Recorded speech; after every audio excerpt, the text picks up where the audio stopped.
तो hello viewers, तो आज हम लोग कर रहे हैं क्लास 10th का एक्सरसाइज 8.1 का क्वेश्चन नंबर 11। तो अब हमसे इसमें क्या कहा गया है कि हमें जस्ट टू जो बेसिकली ट्रू फॉल्स वाले क्वेश्चंस हैं, हमसे कहा क्या गया है state whether the following are true और फॉल्स, जस्टिफाई योर आंसर। तो हमसे कहा ये जा रहा है कि हमें ट्रू फॉल्स में आंसर देने और जस्टिफाई करना है कि जो आपका आंसर है वो सही है और आपको जस्टिफाई करके देना है। तो हमें पहले क्वेश्चन में क्या कहा गया है, the value of the tan theta is always less than 1। तो जो टेन थीटा की वैल्यू टेन ए की वैल्यू होगी हमेशा क्या वो 1 से छोटी होगी। तो इसको हम लोग एग्जाम्पल की मदद से समझ ले रहे हैं। इन्होंने टेन थीटा का है ना, टेन थीटा, यहाँ पे मैं 12 मान ले रहा, यहाँ पे 5 मान ले रहा, ABC।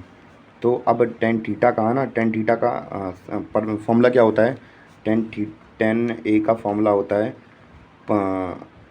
Sine cos tan perpendicular upon base. तो परपेंडिकुलर कितना है, 5 है, तो 5/12 हो जाएगा। तो अब हमसे क्या कहा गया कि लेस देन 1 ही होगा, तो हम इसका डिवाइड कर देंगे, 12 से 5 को डिवाइड कर देंगे तो कितना आ जाएगा, पॉइंट लगाओ, 0 बढ़ाओ, और हाँ 12 4 जा 48 हो जाता है यहाँ पे, और 2 आएगा यहाँ पे, और तो यहाँ पे हम लोग देख रहे हैं 0 में आ गया, तो लेस देन 1 ही निकल रहा है। एक बार दूसरी सिचुएशन और लगा के देख रहे हैं हम, यहाँ पे हम ट्रायंगल बनाएंगे और इसमें अब हम रखेंगे 5 यहाँ रख देंगे, 5 यहाँ रख देंगे और 12 यहाँ रख देंगे, और ABC। और बस हम लोग देखेंगे कि हमारा क्या है, टेन थीटा का परपेंडिकुलर अब हमारा क्या हो जाएगा, 12 हो जाएगा, और बेस कितना हो जाएगा, 5 हो जाएगा। तो बस हम इसको सॉल्व करके देखेंगे। अब पहले 5 का डिवाइड करेंगे 12 से, 5 2 ज़ा 10, और यहाँ पे हम लोग देख रहे हैं तो यहाँ पे तो ये ग्रेटर निकल रहा है, तो हमेशा नहीं होता है, कभी कभी हो जाता है। तो अब ये वाला जो हमारा आंसर हो जाएगा फॉल्स, तो ये क्या हो जाएगा, फॉल्स हो जाएगा हमारा पहला वाला। दूसरा वाला हमसे क्या कह रहा है कि सेक ए बराबर कितना है, 12/5 दिया गया है, तो हमें बताया गया है कि क्या होना, ऐसा होना पॉसिबल है। तो सेक, तो हम लोग फिर यहाँ पे सॉल्व करके देखते हैं ऐसे। तो ट्रायंगल दिया गया है हमसे, सेक के बराबर क्या होता है, सेक अपोजिट होता है किसका, सेक अपोजिट होता है कॉस का, और कॉस का फॉर्मूला क्या होता है, बेस अपॉन हाइपोटीनियस। तो इसका क्या हो जाएगा, हाइपोटीनियस अपॉन बेस। तो हम लोग वैल्यू पुटअप कर दे रहे हैं। तो हाइपोटीनियस इसकी हम लोग मान लेंगे 12 है, और बेस कितना है, 5 है। तो हाइपोटीनियस यहाँ पे कितना है, यहाँ पे 12, बेस सॉरी यहाँ पे पहले मैं वैल्यू पुटअप कर दूँ, ABC साइन ए के हिसाब से, परपेंडिकुलर कितना है ये है, और बेस कितना हो जाएगा, ये हो जाएगा बेस 5। और बस हम लोग निकाल के देखते हैं तो ऐसा होना क्या पॉसिबल है।